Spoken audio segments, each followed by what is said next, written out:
Because understanding great literature is better than trying to read and understand yet another business book. On the Leadership Lessons from the Great Books podcast, we commit to reading, dissecting, and analyzing the great books of the Western canon. You know, those books, from Jane Austen to Shakespeare, and everything else in between, that you might have fallen asleep trying to read in high school.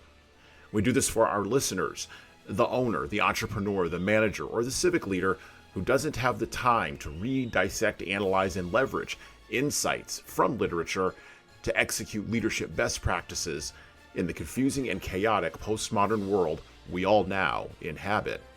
Welcome to the rescuing of Western civilization at the intersection of literature and leadership. Welcome to the Leadership Lessons from the Great Books podcast. Hello, my name is Jesan Sorrells, and this is Leadership Lessons from the Great Books podcast, episode number 168. Postmodern leaders, particularly in the West, are increasingly a literal, yet not literary, and even barely literate people. This means we miss the forest for the trees. Our expectations of other people don't match their inherent and obvious capabilities or lack of capabilities, and we arrange social, political, cultural, and business systems to minimize as much risk to ourselves as possible. And when all that delicate arranging, organizing, and planning fails, we are either paralyzed into inaction, or we run and hide in dopaminergic distraction, or we lash out in anger at others, which of course creates the circumstances that lead to interpersonal conflict based on hurt feelings, disordered desires, and appetites, and of course the ever-present loss of face. We are obsessed with leadership on this show. Sure, it's a literary and book-focused show, but at the core of the show is the tension between leadership and book topics that appear on the surface to be antithetical to entire practices and assumptions inherent within postmodern leadership. Practices which are designed to reinforce that delicate balance I was just talking about, or practices that are oriented towards creating a quote-unquote new heaven and a new earth with the same old followers we've always had, rather than informing leaders and informing followers of tragic truths and the consequences of not heeding them. The book we are introducing today is one that, while on the surface may seem to not be about leadership, is, at the end of the volume, a book about nothing but the tragic truths of leadership and the long-term consequences of not heeding the ignorance or the dismissal of those truths. Today, on this episode of the podcast, we will be introducing and discussing one particular core theme from John Keegan's The First World War. Leaders, no reference to the Second World War can be made without talking about the exegesis of the First World War for sure, and no reference to any of the civilizational problems in our postmodern era can be made without deep understanding of the causes, the execution, and of course the tragic results of the First World War.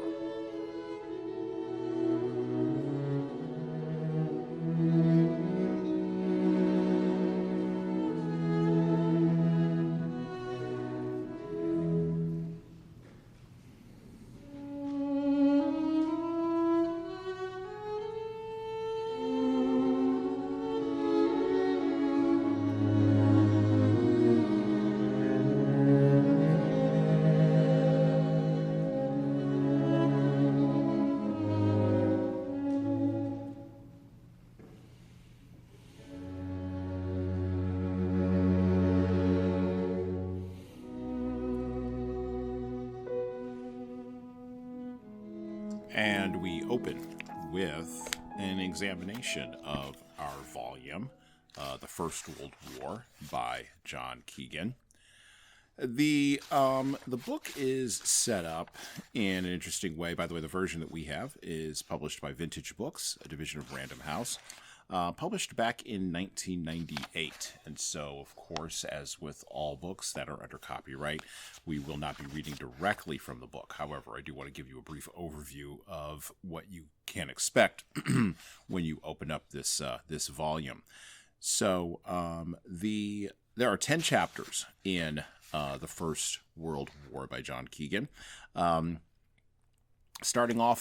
beginning with a European tragedy, where he puts forth his initial thesis that the war that was called the First World War was a tragic and unnecessary conflict.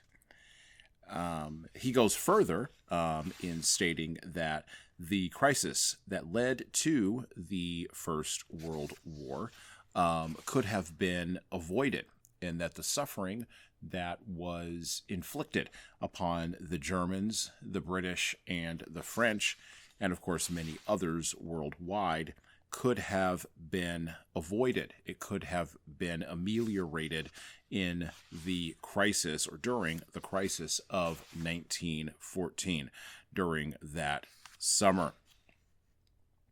Then he goes into talking about the battles, the frontiers and the Marne, the battles that are in, or that occurred in the east between Germany and Russia, the stalemate of battles, and the war beyond the Western Front. And that's one of the things that we tend to forget about World War I. We tend to really focus on the European nature of the Western Front, that long swath of land that went from south eastern France all the way to Holland and into the Netherlands.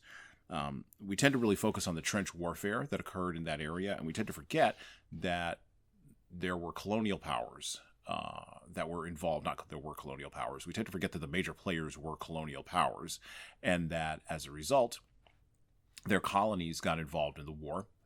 We also tend to forget the Ottoman Empire and, of course, the Arab Revolt that occurred there, that was documented by a favorite of our show, Thomas Edward Lawrence, T.E. Lawrence, in his book, The Seven Pillars of Wisdom. We also tend to forget that this war was a war beyond the Western Front that also occurred in the form of submarine warfare and naval battles between the Germans and the English. And of course, we forget about the role that Russia had in the war in World War I, primarily because through the wonderful tender mercies of Germany, who allowed Lenin to pass through their country and through Finland Station, to Petrograd in 1916, effectively removing millions of Russian soldiers from the field of battle on the Eastern Front, and technically speaking, winning, if that term can really be used, the war for Germany on the East. We tend to forget Russia's contributions to World War I. Then we move into the year of battles and the breaking of armies, where Keegan writes very coherently about generalship and about the nature of morale as the war ground on through 1916 and into 1917. And finally, America's entry into the war, America and Armageddon. That's the chapter that focuses on America's entry into the war in 1917 and the nature of America bringing to bear millions and millions of men to fields that had been bled red with the blood, or soaked red with the blood of British, French, and German warriors for the previous 3 years. World War I was indeed a European tragedy, but the world that we live in today, the world that we take for granted 111 years later, the social and cultural and even, or especially, the geopolitical arrangements that we think are quote-unquote normal, had their beginning in the killing fields of World War I.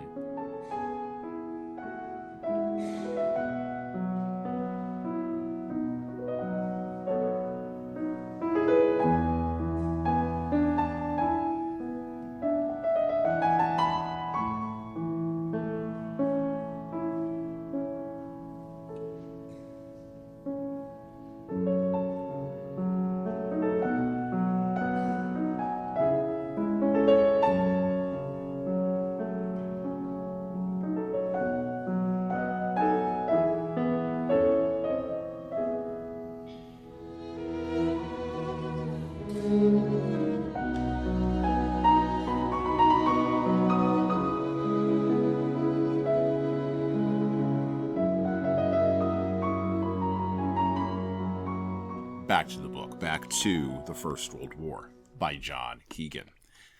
So when you open up the book, the first 3 chapters lay out Keegan's assertion, lay out some of Keegan's basic assertions about the causes of the First World War. And he asserts several that we're going to talk about in toto or in aggregate here today, and then one that we're going to focus on specifically in the next couple of sections or next couple of segments of the show. So he opens up in his first 3 chapters, Chapter 1, A European Tragedy, Chapter 2, War Plans, and Chapter 3, The Crisis of 1914, by laying out in order all of the reasons Europe had, pre-World War I Europe had, to not go to war, right? But then he also lays out these same reasons as reasons that would inexorably prove to drive Europe and European powers to war. So one of the first things he lays out is that the folks in Europe, both the civilians and the political class, during the time previous to World War I, had an abstract understanding of war due to a long peace that actually began in 1870 and continued with few hiccups into 1914. That created almost a generation and a half of people who had not known a major continental struggle. Sure, Napoleon and Wellington and all that had happened earlier in the 19th century, and yes, there were the Russian wars in the middle part of the 19th century, and of course, America had her Civil War, which none of the European powers paid very much attention to, as they viewed it as an internal struggle in America between 1861 and 1865. But beyond that, there hadn't been a major world enveloping, great power enveloping conflagration for a generation and a half previous to World War I. So people were lulled. This is Keegan's point. People were lulled. Politicians were lulled. Leaders were lulled into a false sense of security. The second factor that led to this European tragedy being played out in World War I was the fact of men under conscription, men under the control of folks who could make them march, make them dig, and claim that it was all for the protection of a nation state. There was an entirely militaristic society that existed underneath the European power structure, and Keegan points this out, that actually allowed great powers to think of and to consider how they would mobilize hundreds of thousands of men and bring the force of those hundreds of thousands of men to bear against hundreds of thousands of other men.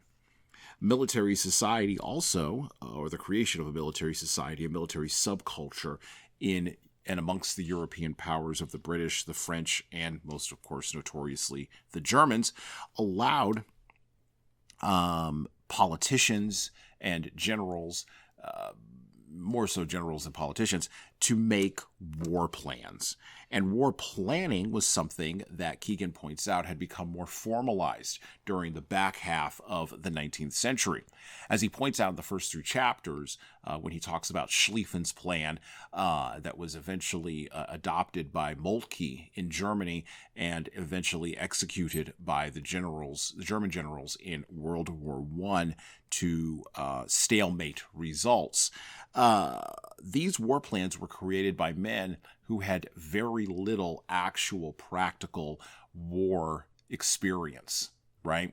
And so when you have we have very little actual practical war experience. Most of your war planning at war colleges, where your subordinates are going to be, who are going to execute these war plans if they are ever to come to fruition, most of that's going to be based on theory. And at a certain point, as we pointed out when we covered Why Don't We Ever Learn from History, at a certain point you have to move from theory to actuality, because things change when plans change, when they make first contact with reality. There were two other factors that Keegan talks about in the first three chapters in the lead up to the First World War that were critical to the First World War occurring. And the first one of these two is technological change. There was rapid technological change that was occurring at the beginning of the 20th century. The telegraph, the telephone, radio, airplanes, these kinds of, and of course trains, these kinds of technologies were coming to the forefront and were being used not only for transporting people and communications, but they were also, or could be, they also could be used for making war. And they would be used to make war during World War I with tragic results. Because unfortunately, it wasn't just the technologies that were advancing, it was also the mindsets of the people that were going to be leveraging these technologies that had to be examined as well. And when Keegan looks at the mindsets, one of the points that he makes in his very dry British historian, with his very dry British historian sense of exactitude, the point that he makes here in the first three chapters is that the politicians, the ambassadors, the diplomats, and fundamentally later on during the war, the generals, came from a certain class structure in Europe that we cannot appreciate here in the 21st century, and really couldn't appreciate in the end of the 20th century when Keegan was writing this book. The aristocratic class of sensitive men who were class conscious was rife throughout European capitals, in particular, as I said before, the British, the French, and of course the Germans. We in America, post-World War II, post-Vietnam, post-Korea, post-Iraq, post-Iraq II, we have fallen into the grip of egalitarianism, and we believe in the power of the demos. But the aristocratic class, the kings and the princes, and the people that they appointed to run their wars and expand their colonial empires, believed in the right to rule. And they believed that it was also a burden. And so,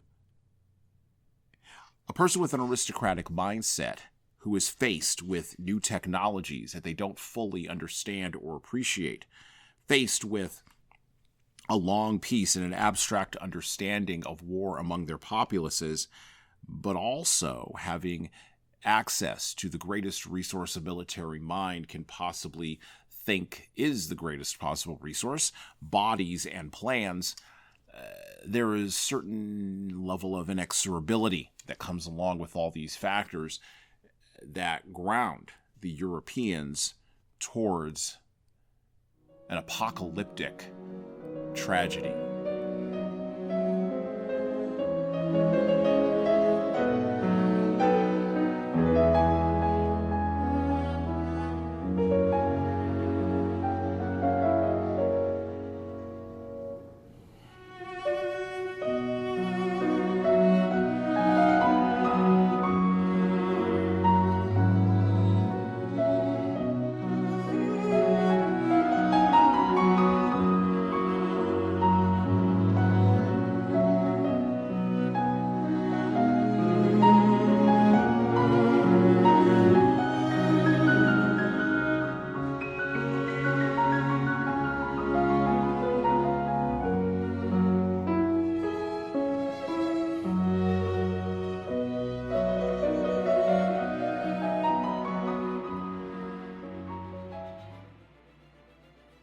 Hello.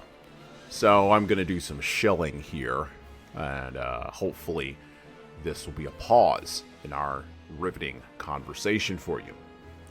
I have an offer for you. My most recent book is 12 Rules for Leaders, The Foundation of Intentional Leadership. It's available in paperback, hardcover, or as an ebook on Amazon, Barnes & Noble, Kobo, and any other place you order books. Now, in this book, I address the 12 leadership areas that I have found leaders need to be the most intentional in to be the type of leader followers actually want to follow. From establishing a foundation of leading teams through managing conflict effectively, all the way through leading teams through change, knowing what to do and why to do it can help readers, like the ones listening to this show, become better leaders. Look, reading this book and living it is like getting coaching from me directly without having to pay my full coaching rate. Head on over to leadershiptoolbox.us, that's leadershiptoolbox.us, and scroll down the homepage and click on the Buy Now button to purchase in hardcover, paperback, and Kindle format on Amazon, 12 Rules for Leaders, the foundation for intentional leadership. And that's it for me. Now back to the show.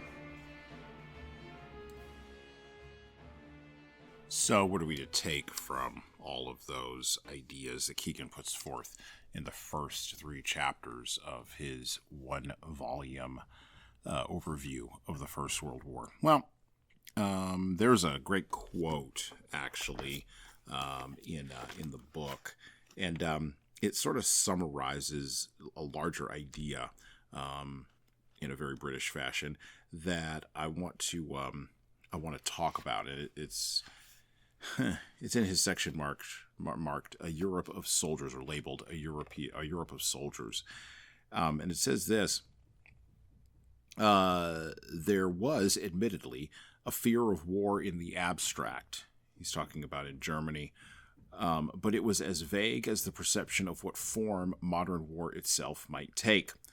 Stronger by far, particularly among the political classes in every major country, was the fear of the consequences of failure to face the challenge of war itself. Close quote. That's an interesting idea to me, because enveloped inside of that idea are concepts of honor, integrity, ethics, truth, and just how far population or leader is willing to take their population in order to fulfill all of those social contracts. The idea of, quote-unquote, not being able to meet the moment that war would require is one that is foreign-sounding to our postmodern ears and to our postmodern psychology. It sounds brutal, and it sounds unfortunate, and it sounds savage. This is because we live in a time where not meeting the moment that X would require or Y would require is such a common occurrence that we have had an explosion in the number of lawyers minted by law schools in the last 40 years, ensuring that people will meet the moment that X requires, or else there will be contractual consequences. Failing to, quote-unquote, meet the moment, of course, comes from an inability to understand that ethics, morality, personal accountability, and this idea of social coherence are bound together in ways that we as individuals cannot understand fully. There's a great line from B.H. Liddell Hart in his book, Why Don't We Learn from History?, which I would like to quote from here, and I quote, "Although they, political leaders up to and during World War I, may have been fools in disregarding the conditions necessary for the effective fulfillment of pledges, they at least showed themselves men of honor, and in a long view, thinking towards the causes of World War II, of more fundamental common sense than those who argued we should give aggressors a free hand so long as they left us alone." Close quote. That's from B.H. Liddell Hart, Why Don't We Learn from History, page 74. Which one is better? This is a huge question for leaders. Is it better to appease and to miss the moment? Or is it better to worry about failing to meet the moment and work yourself up into a froth in order to meet the moment? Failing to meet the moment the conflict sometimes requires is a failure we all struggle with in our own comparatively geopolitically peaceful postmodern era. In business, of course, we call this failure to meet the moment imposter syndrome when we feel it personally. But there is no term, other than maybe cowardice or appeasement, to describe it when we see it in others. this is one of the major disconnects between us reading the history of World War I right now in 2025 and the folks who actually experienced World War I in the early part of the 20th century.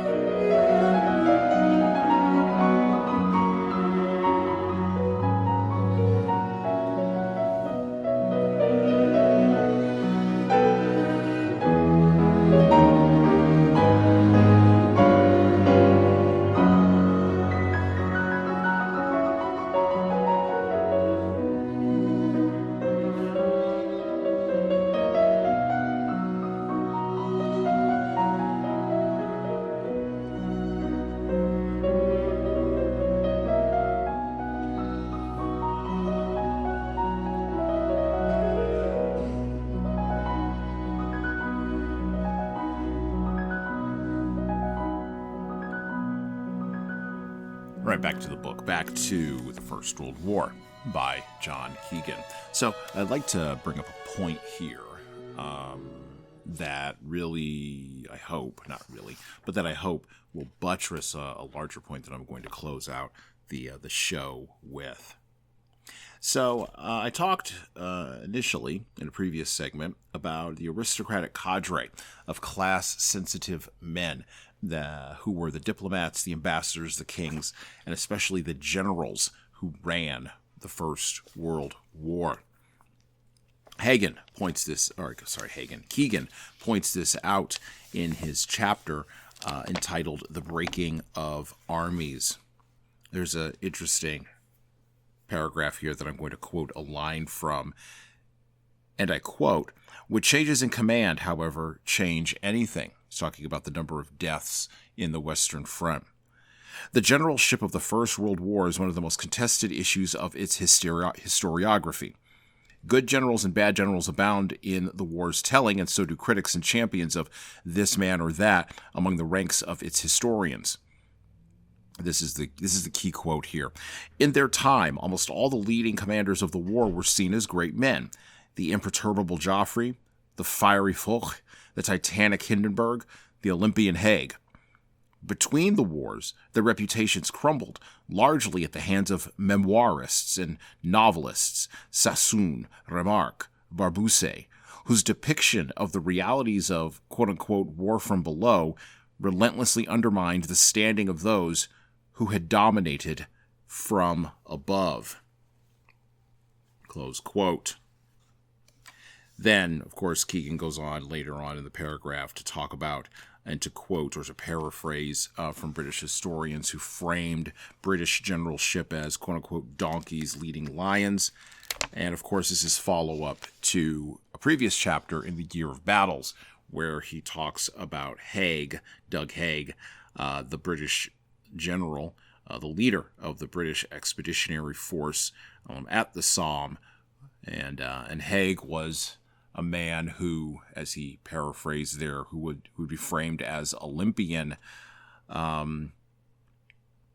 but he also points out, Keegan does, this line, and I want to make this point as well. He says the successful generals of the First World War, those who did not crack outright or decline gradually into pessimism, were a hard lot, as they had to be with the casualty figures accumulating on their desks.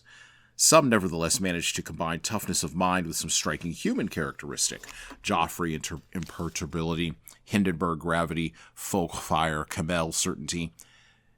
Haig, in whose public manner and private diaries no concern for human suffering was or is discernible, compensated for his aloofness with nothing whatsoever of the common touch. Close quote. John Keegan, The First World War. How can you lead people? And this is a question that has become even more sharp or gotten sharper and sharper as we have gotten away from mass casualty in the military and as fewer and fewer grown men have served in the armed forces, at least in America, than ever before. How do you lead men if you have no common touch?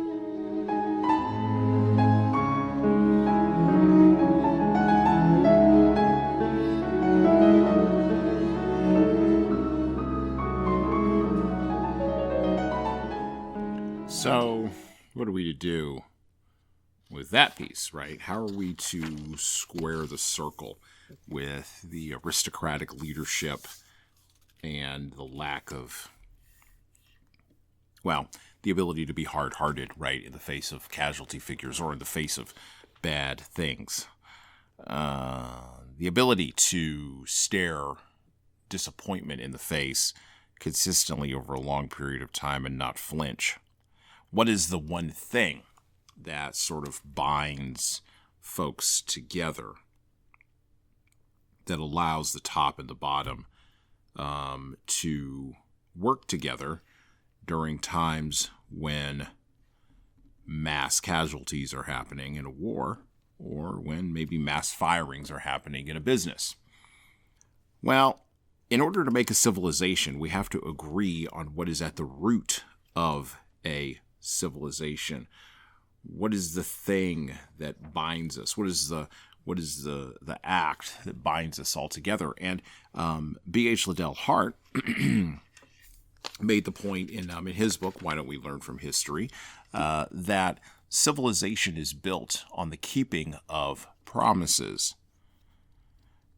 We can see that this began to break apart after World War I and has continued to break apart, first in our political class and now even interpersonally between all of us in 2025, eroding like sand on the beach because of the nature of the way World War I was fought, where people who were given a lot of trust, those aristocratic generals and kings, proved to have very little humanity when it came to stopping the casualties and preventing even more casualties at the Somme and the Verdun and at Marne, at Gallipoli, and even east at Lemberg, when the time came for there to be no more dead bodies.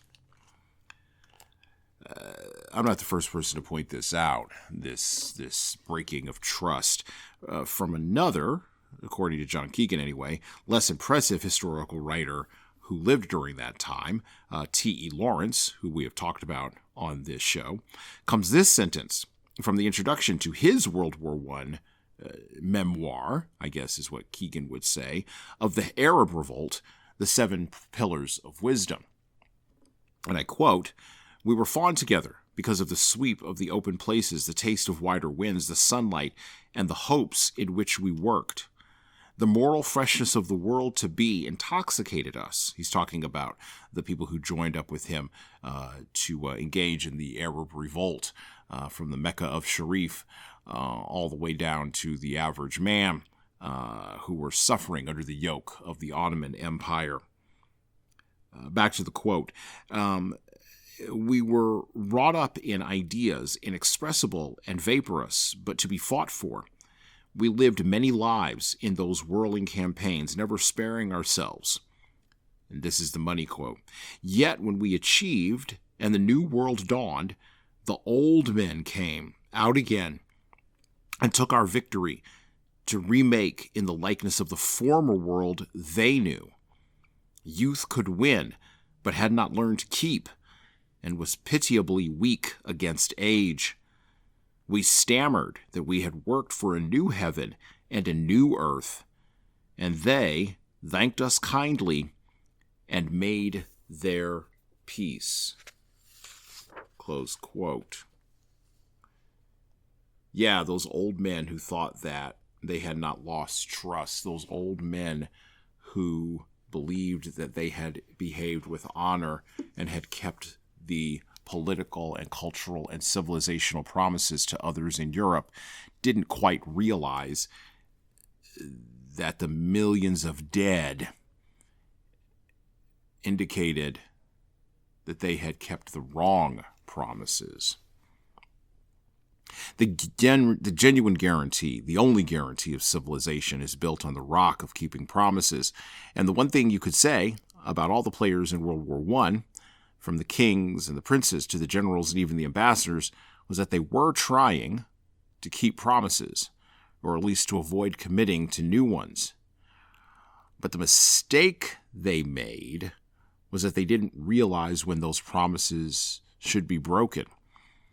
And this concept that promises given by men of honor to other men of honor, regardless of class, status, or wealth, this concept that those promises mean something was one that died terribly and tragically in the fields of the Western Front battles of the Somme and the Verdun, the Eastern Front battles at Lemberg, and away from the Western Front in places like Gallipoli and Mesopotamia.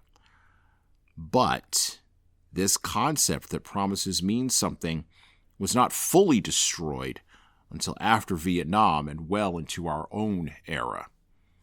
We are still eating out on the last seed corn of a high-trust society. And this is something worth defending. This is something worth holding up. If you run a business, this is where it relates to you, and you have shareholders, to whom do you owe your trust? To the people at the bottom who are doing the work, or to the shareholders in the boardroom who control the capital flows?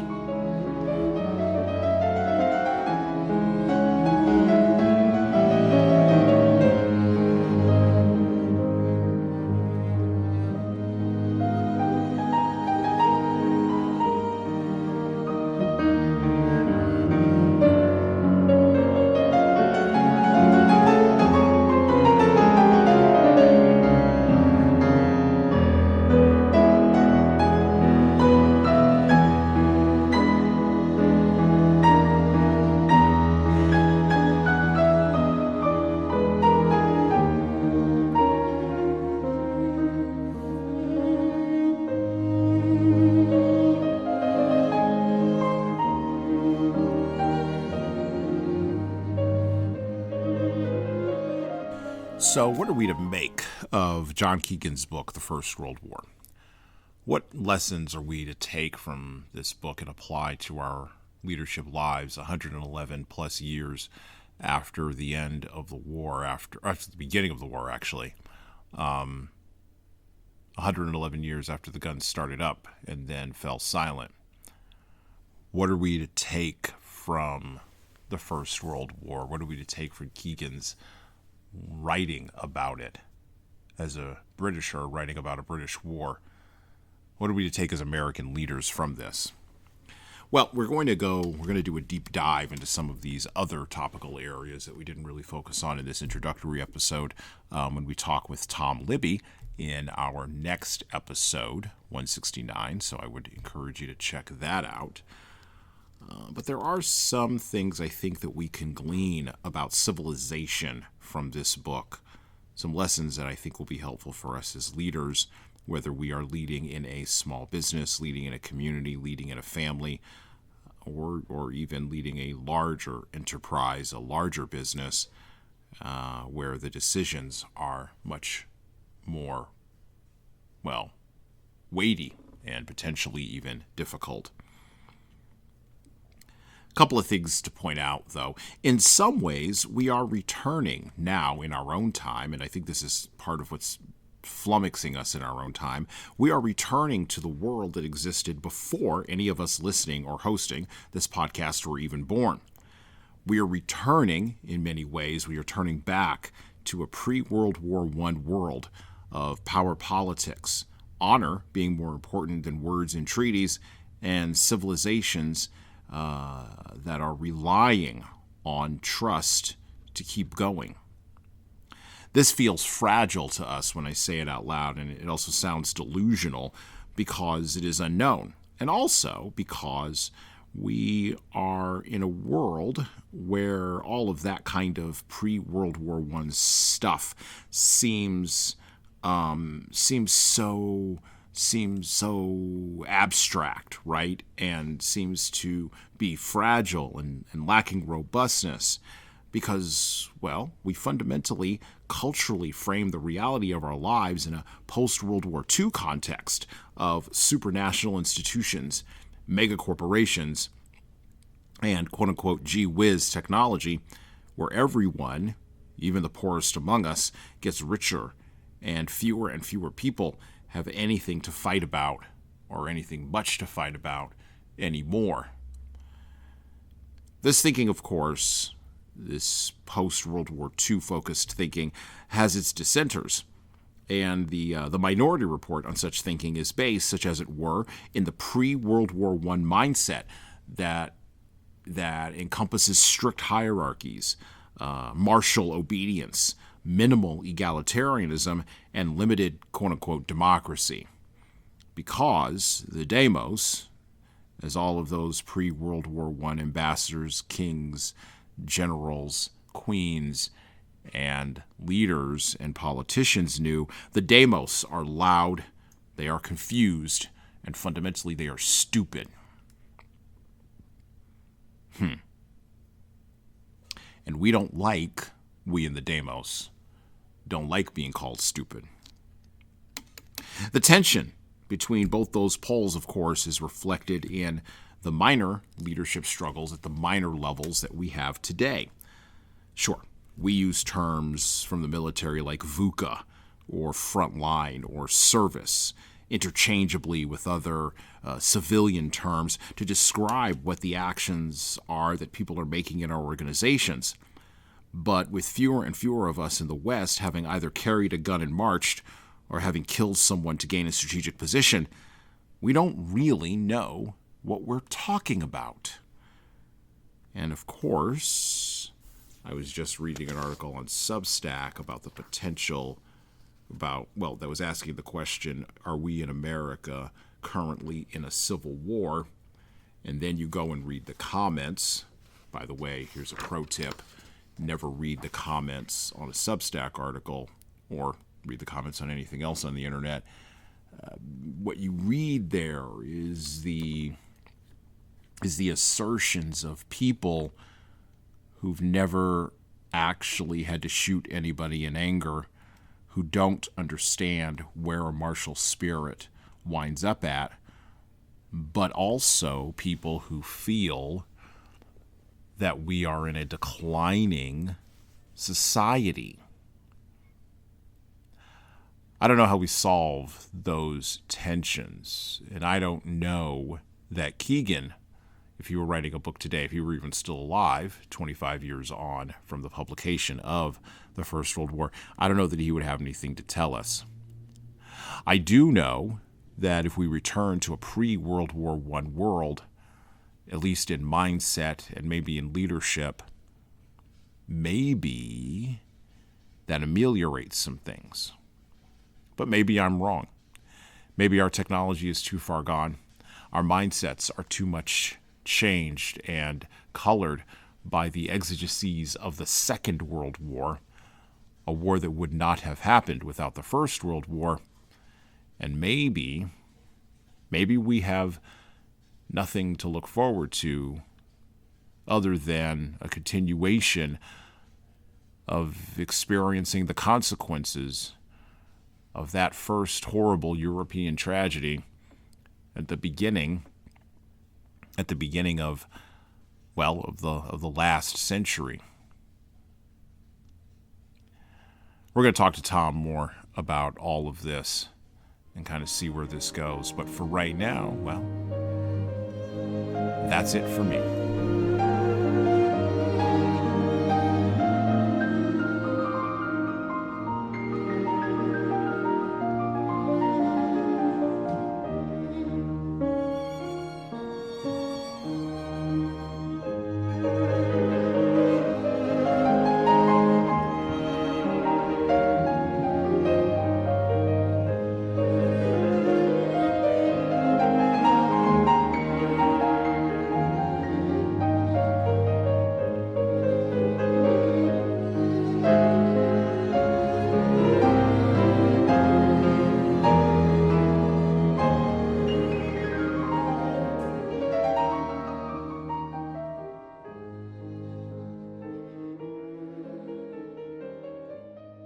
Thank you for listening to the Leadership Lessons from the Great Books podcast today.